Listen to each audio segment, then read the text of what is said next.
If you're over 60, you probably know all about sciatica. It's like this unwelcome guest that just won't leave. But what if I told you there's a way to show at the door with just one single simple movement? Today, we're going to dig into an exercise that promises immediate relief. Let's see if it's the real deal. Does that sound familiar? That sharp, zinging feeling? Or maybe it's that deep, dragging ache in your hip or your thigh that it hits you out of nowhere. You know, deep down, this isn't just getting older. No, this is the feeling of sciatica tightening its grip on you. You know, this metaphor really hits home. Sciatica isn't just some abstract medical condition. It's a thief. It's actively stealing little pieces of your life, one painful morning at a time. So, what is this thief actually stealing? Well, it starts with your mobility. It starts with your freedom and your confidence. Let's break down the specific ways it's robbing you of your physical independence. I mean, look at this list. The losses are real and they're devastating. Sciatica drains your power to walk, it makes your spine feel stiff as a board. And you know that pain that shoots all the way down to your ankle? That's a huge red flag. It means the sciatic nerve is stretched so tight all the way from your hip to your foot. And that's when things get serious, when your legs can give out, your balance is shot, and that awful numbness starts to creep in. Now, if you're here watching this, I'm willing to bet you've tried a whole bunch of things that promised you the world but delivered next to nothing. You're not alone in this. And it turns out there's a very specific reason why none of those fixes ever seem to last. And here's the crucial part. The good news, really, your condition is not hopeless. The fixes you've been trying, they are. See, they've all been going after the symptoms, but not the actual source of the problem. Let's just quickly break down why these common fixes are actually a trap. Painkillers, they're just hitting the mute button on a fire alarm, but the trapped nerve, is still burning. Bed rest, seems like it would help, right? But it actually causes the muscles around the nerve to tighten up, making the whole situation worse. And those random stretches you found on the internet, a lot of them are like yanking on a frayed, irritated rope. Not a good idea. Okay, so if all that other stuff is wrong, then what's the right way to think about this? Well, to figure that out, we have to understand the real mechanical reason you're feeling this pain in the first place. This right here is the big idea. This is the shift in thinking that changes everything. The problem isn't just pain, the problem is pressure. Your sciatic nerve is physically pinched, it's trapped, and the only real solution is to create space around it so it can finally move freely again. The technical term for this is nerve decompression, and that becomes our one and only goal.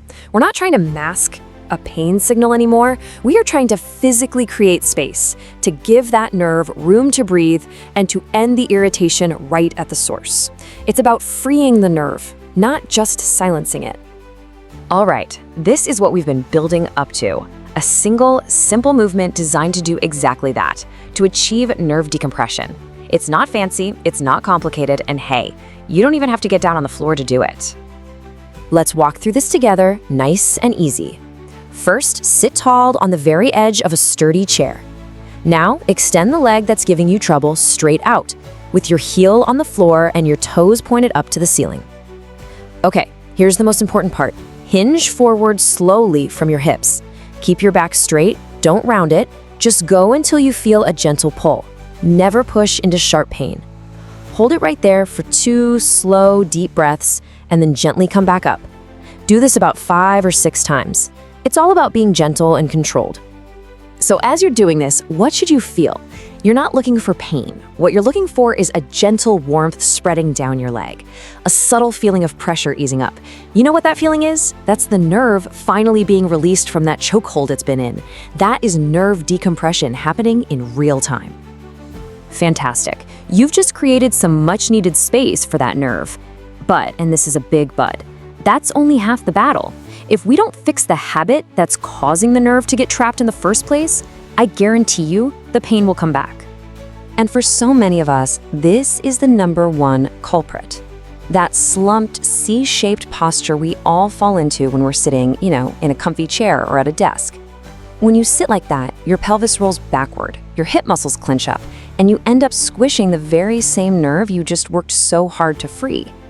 And the fix is it's ridiculously simple. As you sit, just make a small, conscious effort to tilt your pelvis a little bit forward. A good way to think about it is Imagine you have a tail and you're trying not to sit on it. That one tiny adjustment keeps your hips open instead of collapsed, and it makes a massive difference in stopping flare-ups before they start. So there you have it. It's a simple two-part plan. One movement to create space and one tiny habit change to keep that space open. This is your roadmap to taking back everything that sciatica has stolen from you. And honestly, this is the most empowering idea of all.